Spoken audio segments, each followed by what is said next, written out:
সামনে আগান, সামনে আগান।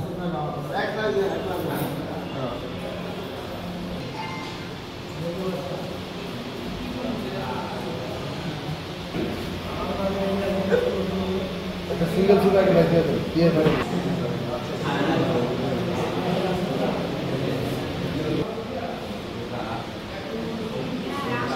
এদিকে থাকেন।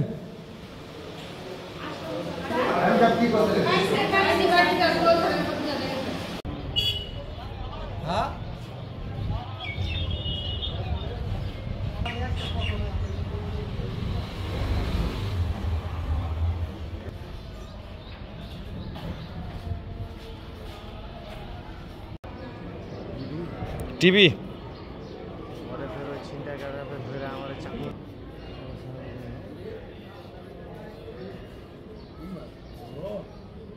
চোরাই রোড না, চুরি করে নিয়ে গেছে, আইছে উদ্ধার হয়েছে।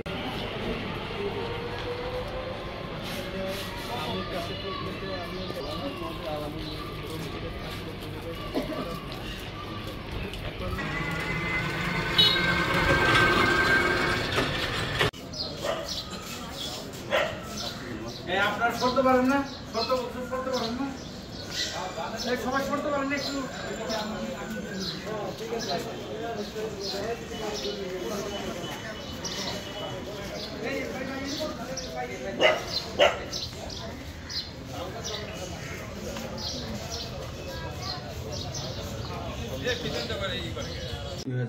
খ্রিস্টাব্দ তারিখে আশুলিয়া থানাধীন কবিরপুর এলাকা থেকে ভোর আনুমানিক 5:30-এর দিকে একটা ট্রাক ঢাকা থেকে উত্তরবঙ্গের দিকে যাচ্ছিল। যাওয়া অবস্থায় ডিবি পরিচয়ে 4 জন লোক, অর্থাৎ একটা প্রাইভেট কার ওই ট্রাকের সামনে দাঁড়ায়।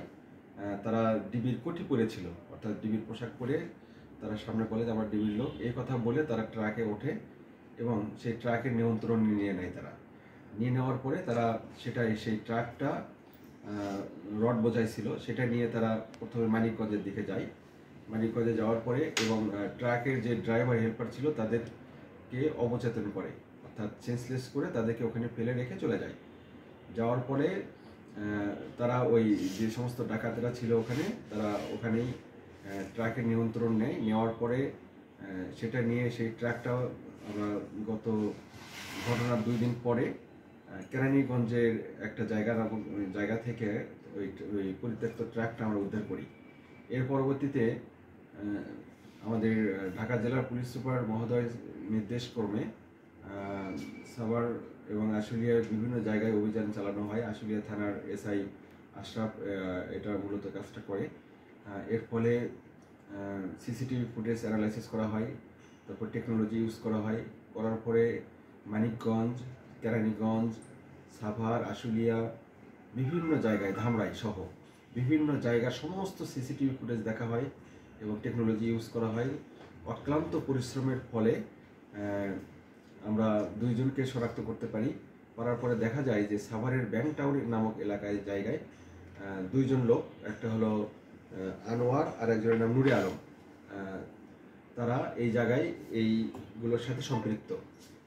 তারপরে তাদেরকে গ্রেপ্তার করা হয়। গ্রেপ্তার করার ফলে যে এখানে তারা 4 জন প্রত্যক্ষভাবে ছিল এবং 2 জন পরোক্ষভাবে, অর্থাৎ 5 জন বা তার বেশি হলে ডাকাতি হয়।